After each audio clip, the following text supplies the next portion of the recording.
काले नाग ने अपनी लंबी जहरीली जीभ विहान के सामने निकाल ली। वो अब विहान को डसने को तैयार था, लेकिन जैसे ही उस नाग की जीभ विहान की तरफ बढ़ी, विहान ने पलटी मारी और एक तरफ हो गया। काले नाग की जीभ जमीन से टकराई। उस जमीन में गहरी दरारें पड़ गई। विहान जल्दी से उठा और अपने कदमों को तेज करता हुआ वहां से भागने की कोशिश करने लगा। काले नाग ने फिर से विहान पर हमला किया। इस बार उसकी पूंछ ने विहान की कमर लपेट ली और हवा में ऊपर उठाकर जमीन पर पटक दिया। विहान एक बार फिर दर्द से कहरा उठा। जमीन पर पड़ा विहान अब घबरा चुका था। उसे बचने का कोई उपाय नहीं सूझ रहा था। साथ ही उसकी बहन मेघा और महेश की चिंता भी उसे सताने लगी थी, जो गली की दूसरी तरफ विहान का इंतजार कर रहे थे। विहान न तो ये चाहता था कि मेघा और महेश उसे इस हालत में देखे, और ना ही ये कि ये काला नाग उसके भाई बहन तक पहुंचे। उसे इस गली के अंदर ही इस नाग का अंत करना था। काला नाग फिर से हरकत में आ चुका था। उसकी जीभ फिर से विहान की ओर बढ़ रही थी। इधर मेघा का इंतजार गुस्से में बदल रहा था। 5 मिनट बोल कर गए थे, 15 मिनट से ऊपर हो गया। ये भी कोई तरीका है? कभी कभी इनका तो कुछ समझ ही नहीं आता मुझे। जाकर देखना पड़ेगा। मेघा ने अपने कदम उस गली की तरफ बढ़ा दिए जहां विहान अपनी जिंदगी बचाने के लिए काले नाग से लड़ रहा था। विहान जमीन पर पड़ा कहरा रहा था, लेकिन उसने हार नहीं मानी थी। काला नाग फिर से झपटा, इस बार और भी तेजी से। विहान ने फिर से पलटी मारी और उसे एक लात मारने की कोशिश की, लेकिन उस काले नाग ने उसका पैर पकड़ लिया और उसे जमीन पर दूर तक घसीट दिया। अब बच के दिखा। विहान की सांसें फूलने लगी। उसने अपने आसपास देखा। उसे शीशे का एक टुकड़ा दिखा। घिसटते हुए वो तेज धार वाले शीशे के टुकड़े तक पहुंचा और उसे काले नाग की पूंछ पर दे मारा। शीशा अंदर तक चला गया। विहान ने उस शीशे को अपनी तरफ खींचा। काला नाग थोड़ी देर के लिए तड़प उठा, लेकिन अब वो और भी खतरनाक हो चुका था। वो फिर से झपटा, लेकिन इस बार विहान फुर्ती से उसके वार से बच गया और खड़ा हो गया। विहान ने हिम्मत जुटाई। उसने ध्यान से देखा। जब भी काले नाग की जीभ बाहर आती थी, उसकी जीभ के नीचे एक सफेद निशान चमकता था। विहान को कुछ याद आया। उसने कहीं पढ़ा था, काले नाग की शक्ति उसके जहर में नहीं, उसकी जीभ के नीचे छिपे विष बिंदु में होती है। अगर वो पलट जाए तो उसका जहर उसी पर भारी पड़ता है। विहान ने उसी पल एक योजना बना ली। काले नाग को मारने के लिए उसी के जहर का स्वाद उसे चखाना होगा।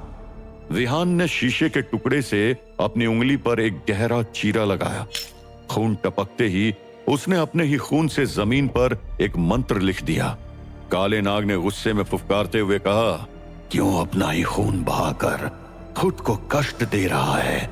जहर से तो मरने ही वाला है। विहान ने उसकी बातों पर समय बर्बाद नहीं किया। तेरा जहर किसी और को नहीं मारेगा जब तू खुद उसे पिएगा। विहान ने अपनी जेब से एक सफेद पाउडर निकाला और उस पर मंत्र डाल दिया। जैसे ही पाउडर मंत्र से टकराया, उसका रंग काला हो गया। अब काला नाग फुफकारते हुए विहान की तरफ झपटा। बेहद करीब आ चुका था वो, लेकिन विहान ने बिना पल गवाए वो काला पाउडर सीधे उसकी जीभ के नीचे लगे विष बिंदु पर फेंका। नाग की जीभ पलट गई और वो अपने ही विष के प्रभाव में आ गया था। काला नाग तड़पने लगा। उसकी आंखों से धुआं निकलने लगा, शरीर कांपने लगा। छटपटाते हुए उसने कहा, तूने मेरे जहर को मेरे ही खिलाफ कर दिया। विहान ने जल्दी से उठते हुए कहा, दुश्मन को हराने के लिए उसकी सबसे बड़ी ताकत को उसकी सबसे बड़ी कमजोरी बनाना पड़ता है। काला नाग छटपटाते हुए वहीं गिर पड़ा। उसकी आंखें सफेद हो गई थी। काले नाग का विशाल शरीर राख बनकर जमीन में समा गया। विहान खड़ा हुआ, अपने कपड़े झाड़े और गली से बाहर भागा, लेकिन गली के मुंह पर ही वो मेघा से टकरा गया, जो उसी दिशा में आ रही थी। विहान ने चौंकते हुए पूछा, तुम? मेघा गुस्से में थी। आप 5 मिनट का बोल कर गए थे, 20 मिनट से ऊपर हो गए। कहीं फिर से कुछ ऐसी बातें कर रहे थे जो हमें सुननी नहीं चाहिए। विहान समझ गया ये मेघा के ताने थे जो सख्ती से उसकी ओर आ रहे थे। मेघा ने विहान के जवाब का इंतजार नहीं किया और सीधा बग्गी में जाकर बैठ गई। उसे इस बात का जरा भी अंदाजा नहीं था कि विहान अभी अभी मौत से लड़कर लौट रहा है। विहान भी बग्गी में आकर बैठ गया और बग्गी घर की तरफ चल पड़ी। विहान ने अपने सोते भाई को देखा।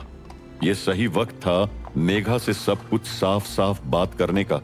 उसने हल्की आवाज में कहा, मेघा, कुछ है जो तुम मुझसे पूछना चाहती हो।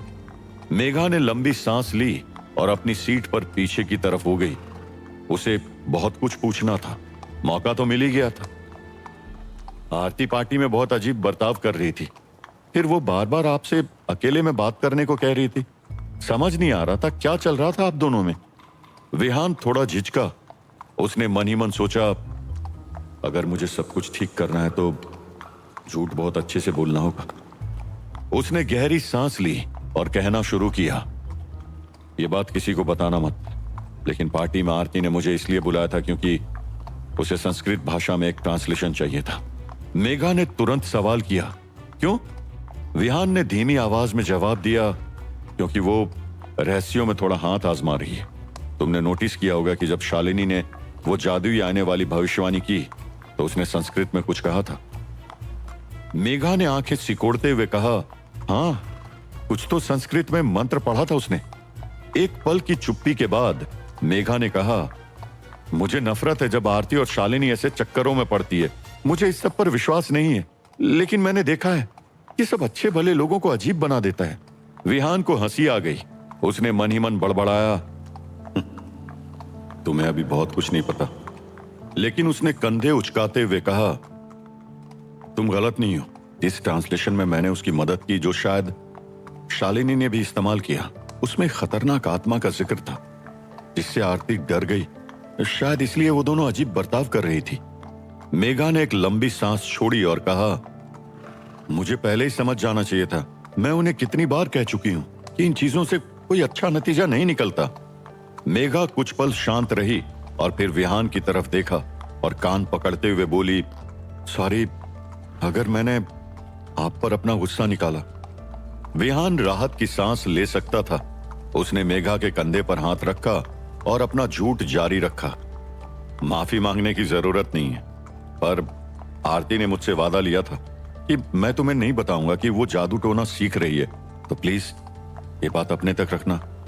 मेघा ने सिर हिलाते हुए कहा, रखूंगी, धन्यवाद सच बोलने के लिए। विहान को थोड़ा सा बुरा लगा। उसे अपना झूठ मेघा के सामने सच बनाकर बताना पड़ा, लेकिन वो मेघा को अपनी परेशानी नहीं दिखा सकता था।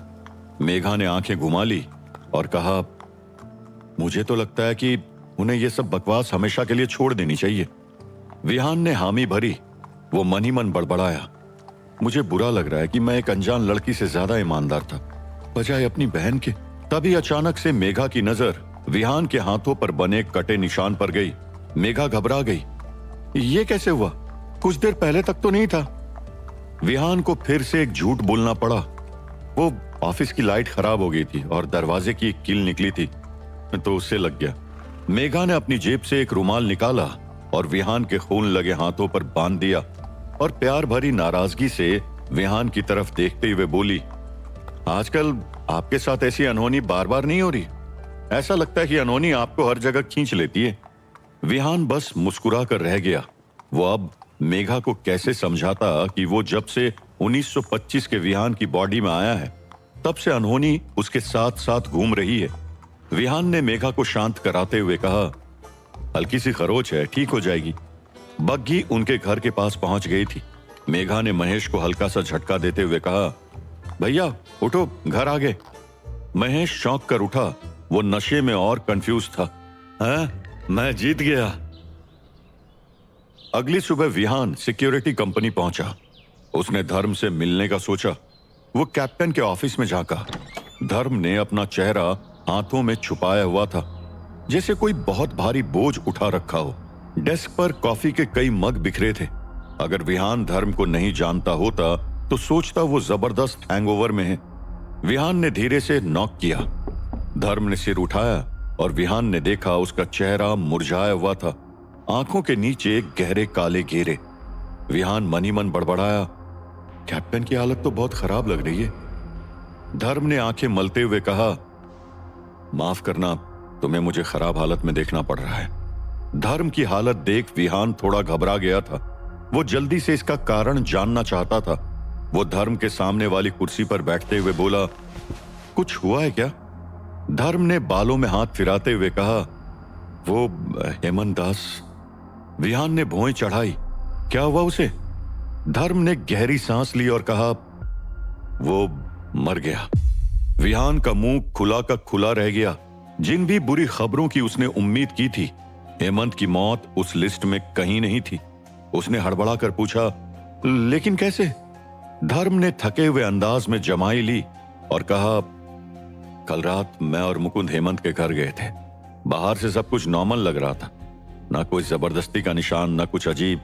तो मैंने सोचा दरवाजा तोड़ने से बेहतर है मैं उसके सपने में जाकर देखूं कि अंदर क्या चल रहा है।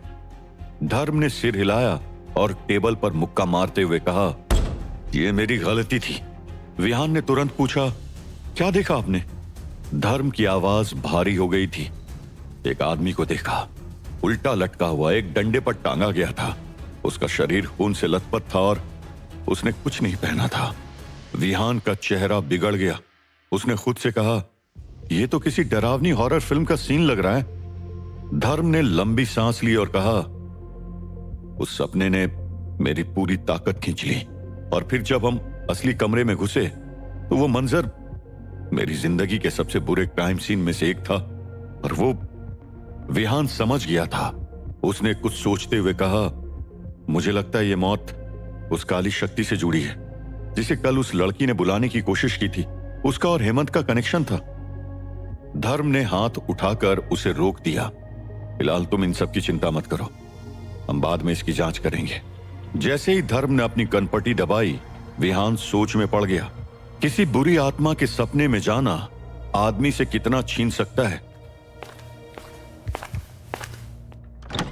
विहान लाइब्रेरी में आकर पढ़ाई करने लगा। उसे इस बार भी अमर्त्य देव से संबंधित कुछ पन्ने मिले, जिसे पढ़ने पर विहान को पता चला कि किसी भी अनंतयामी शक्तियों के एक सीक्वेंस से दूसरे सीक्वेंस तक जाने में 1 साल तक लग सकता है, लेकिन अपने मन को कंट्रोल कर 1 महीने में भी हो सकता है। विहान की आंखों में लालसा चमक उठी। सिर्फ 1 महीने में?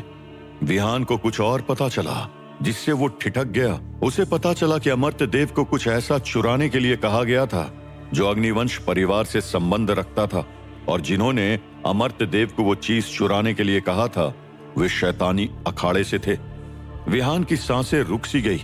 वो मन ही मन सोचने लगा, जितना मैं अमर्त्य देव की कहानी जानता जा रहा हूं उतना लग रहा है कि वो मेरी ही कहानी है। अग्निवंश परिवार की किसी चीज की वजह से अमर्त्य देव को निशाना बनाया गया। विहान सन्न रह गया। उसका दिमाग दौड़ने लगा। अगर हमारी किस्मत वाकई जुड़ी हुई है तो क्या अगला निशाना मैं हूं? जिस तरह उसे अग्निवंश की कोई चीज चुराने को कहा गया और वो मारा गया, तो उसी तरह मुझे भी अग्निवंश के कालवेद तक पहुंचने के लिए धर्म ने कहा। तो इसका मतलब मैं क्या समझूं? क्या मैं भी मरने वाला हूं? और क्या धर्म का संबंध कहीं शैतानी अखाड़े से तो नहीं? धर्म पर शक के साथ विहान पर मरने का डर अंदर कुछ ज्यादा ही गहरा गया था। जितना डर उसे भेड़िया मानव और काले नाग के सामने नहीं लग रहा था, उससे ज्यादा डर इस सच को समझ कर आ रहा था। विहान समझना चाहता था कि क्या वो एक जाल में फंस रहा है जिस धर्म को वो अपना गुरु समझ रहा है। क्या वो असल में उससे अपना काम निकालकर उसे मार देगा? क्या विहान का ये शक उसके और धर्म के रिश्ते पर असर डालेगा? क्या धर्म वाकई में विहान से अपना काम निकलवाना चाहता है? क्या धर्म मंदार या शैतानी अखाड़े का कोई अंडरकवर एजेंट है? जानने के लिए सुनिए इस रोमांचक कहानी का अगला एपिसोड सिर्फ और सिर्फ पॉकेट एफएम पर।